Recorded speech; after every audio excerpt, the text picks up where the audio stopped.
Hello everyone, Jack here again from Forbidden Planet Camden. It's a new week, which means there's a host of new comics on the shelf. A massive thank you to everyone. I've had an influx of people coming to the store this week and let me know they've been picking up recommendations, especially Itchy the Killer, which is really great to see so many copies flying off the shelf. So that's brilliant. So hopefully we find something else this week that you're interested in, and let's crack on and see what I'm picking up.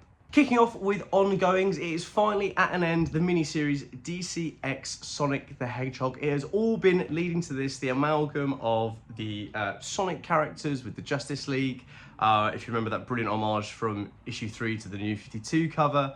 If you haven't been reading it, you can kind of get a great sense of the book. The stakes between Eggman and Apocalypse and Darkseid has all been great fun. And I highly recommend picking up the series. There's so many printings of issues 1 and 2. But of course, that will also mean we are getting a graphic novel that is scheduled to release on the 3rd of September. So not long to wait now if you wanted to grab the whole thing in trade paperback. But yes, DC Sonic issue 5 is on the shelf. Moving over to Marvel for one of my favourite series currently coming out, and that is Spider-Man and Wolverine. We're already on to issue 3. The first 2 issues were brilliant. They're so much fun. The artwork from Carrie Andrews is just so energetic, and it doesn't shy away from action and violence. You know, there is this underlying espionage that's drawing Spider-Man and Wolverine together. Mark Guggenheim's doing a great job of drawing these characters into each other's lives for this story, and now that story has taken them to the Savage Land, which of course means Carrie Andrew drawing dinosaurs. What's not to love? We also have news from the Fallout issue 2 on the shelves this week from Image Comics.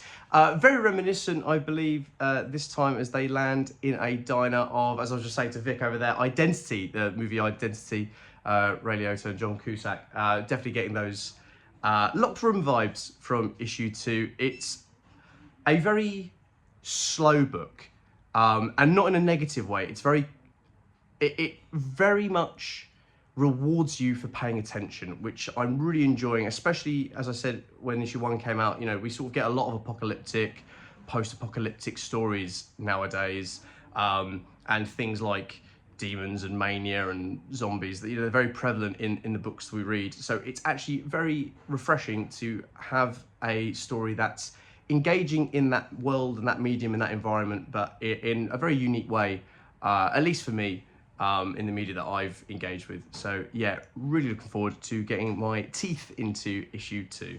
Now, a bit of a one-shot that I'm picking up this week is Nightwing Annual 1. This is pitched, this Annual 1, very much as a pulp noir book from Dan Watters and Frank Avila. I love noir. I love pulp mysteries.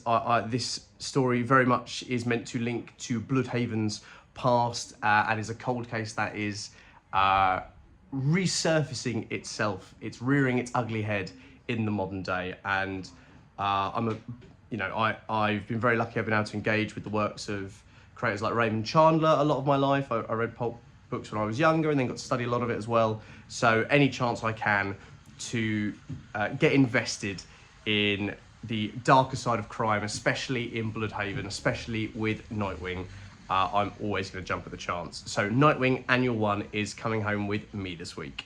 Now, another really exciting one-shot over from the Disney Marvel amalgams they've been doing, and this time it is Goofy. What if Goofy had become Spider-Man? Now, obviously, Italy is famed for heralding these Disney classics, and they're an incredible series of books. I unfortunately didn't get the chance to grow up with them, but I know how prolific they are in Italy and now being translated over here. So of course, Disney as always have turned to an Italian team to spearhead this What If series. The script for this one is done by Riccardo Secchi, and the art, of course, by Francesco Di Polito. The artwork, as you can see, is just like, it's just different gravy. There is something about Italian artists putting their effort and pen to page for Disney characters that brings a vibrancy and a life to these classics, and I think it's just wonderful that Marvel knew who to turn to create all these series. The What If Donald Duck as Iron Man, the Miss Marvel, Minnie Mouse as Miss Marvel. They've done a fantastic job with this series. And I hope they continue on this trend of great quality one-shots. Now, over at Marvel, there is a brand new #1 this week, and it comes in the form of Savage Wolverine. Now, this is going to be quite exciting for some of you because it's actually written by a gentleman called Tom Bloom, who you may know as another name of Abaddon, his online alias of Abaddon, the author and creator of Kill 6 Billion Demons, the 2013 series. I haven't had the pleasure of reading it myself, but I've been made aware very much of how highly thought of it is and its acclaim, and I think it's that level of creativeness that I've heard about that is going to hopefully make its way into Wolverine. His humour is definitely something that's been pointed out to me as a driving force of his work, so I'm really looking forward to seeing how he handles the best there is at what there does. A quick addition to this week's comic releases. As you can see, the background has changed behind me. As new stock has come in this Wednesday, there's always brand new stock coming here at Forbidden Planet, but that is, of course, something I can't leave out. Heavy Metal issue 2. Jam-packed with amazing stories and artwork, just as much as the first, if not more. More stories from Enki Bilal are in here. The second part of Millstone by Michael Conrad is in here. That was Vic's favourite one as well. Of course, Sergio Garasti's Valentina, as translated by Forbidden Planet Camden's own Vic DeLuca. So if you're a fan of issue 1, which I know you were because it was incredible, definitely head on down to your local Forbidden Planet and make sure you don't miss out on a copy of Heavy Metal issue 2. And last but by no means least, The War by Garth Ennis and Becky Cloonan. Now, this was originally collected in the anthology series from Boom Studios' Hallowed Darkness, and they are reprinting all, I think it's 8 or 9 parts of the story across 3 issues. So this is the first 3 parts in The War issue 1. So if you didn't get a chance to pick up Hallowed Darkness and wanted to read Ennis and Cloonan's story, then this is going to be one of the best ways that you can pick it up in a new singles format. And just engage with that anthology. I hope it means that Boom are going to do it for a few more of the stories in there. I think it's interesting to separate anthology series out, especially when you've got such huge creators in the book. I think it's a great way to get readers engaged with it. Even if they didn't know Hello Darkness existed, they certainly will after this.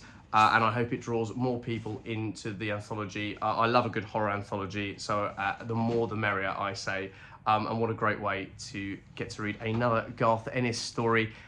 And that is the perfect segue into letting you know that on August 23rd, between 2 and 3 p.m, Forbidden Planet Camden has another signing. That's right, Forbidden Planet Camden's walls will play host once again to some incredible creators, including Keith Burns, Rob Williams, and as I've just said, Garth Ennis. They're going to be here celebrating the launch of Battle Action Volume 1 and Volume 2 and be signing copies of the book from 2000 AD. So if you've ever wanted to meet any of these brilliant creators, come on down to Forbidden Planet Camden. That's August 23rd between 2 and 3 p.m. for the signing. We can't wait to welcome them here to the store and to welcome all of you and get to engage with some of their brand new work and, you know, obviously gush over our love of their other series as well. So yes, definitely make sure you keep your calendars free and head on down to Forbidden Planet Camden. So that's everything that I'm picking up off the shelf this week. I hope you enjoyed the video. As I said at the beginning, I really appreciate all the kind words and the amount of people that are actually coming in and talking to me about the recommendations and picking stuff up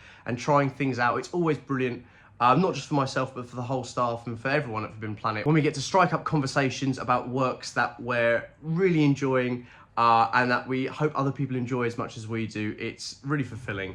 And just means a lot. And feel free to leave those comments on the video here as well. Don't forget to subscribe. If you are watching the videos and picking up recommendations, subscribing to the channel also really helps, not just my content, but for the rest of Forbidden Planet TV. There's some brilliant stuff coming out of San Diego Comic-Con. We've had some of the Titan and Forbidden Planet team over there. There's a brilliant Conan panel that I highly recommend checking out as well, hosted by Andrew Sumner. So if you've got some time, I definitely think that's going to be worth watching. But yes, as always, thanks so much for watching, and I'll see you next week for some new comics. Thanks very much.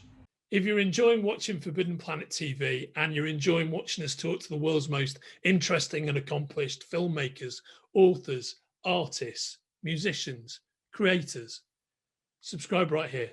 See you soon.